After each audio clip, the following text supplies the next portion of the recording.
While security has been tightened at airports across the country since that Christmas Day wake-up call, and it's causing chaos and confusion for travelers. Fox News' Ruth Raj with what you need to know if you're planning to fly.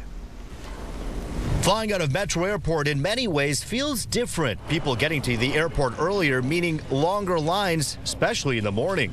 Just because of what's been going on and just trying to make sure that we catch our flight. We had trouble with the flight earlier in the year, so leaving a little bit earlier with all that's going on. But a lot of what's going on, delays and long lines, all because of myths, like when to show up. Well, folks don't need to be showing up 6, 7, 8 hours in advance like they have been, and like I know some of the security experts, so they claim to be, have been saying. That may be true at some airports, and you should always check with your airline first to double check. But here at Detroit, I mean, our longest lines have been 2 hours at most. So. Moving forward, get here at the earliest 2 hours before takeoff. Since the terror threat Friday, people have been lining up too early, causing in some cases big problems. Don't get into line until about 2 hours in advance, because otherwise you have a tendency to edge out people who did show up 90 minutes in advance and are going to end up behind you checking in for a flight that doesn't leave for 5 hours. You may notice more layers of security too, even specialized security, looking closely at how people are acting.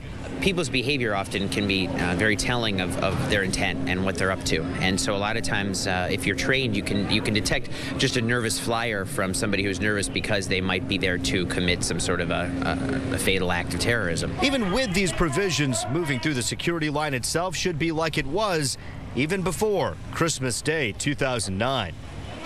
That was Fox News' Ruth Raj reporting. Canadian airports also ramping up security right now. Effective immediately, no carry-on bags are allowed for passengers flying from Canada to the USA. Purses and special health items are still allowed. If you need help while visiting Metro Airport, just look out for the red vests.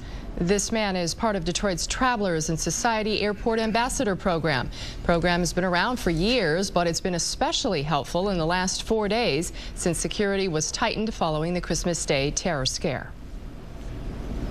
Yes, I can help you explain your situation.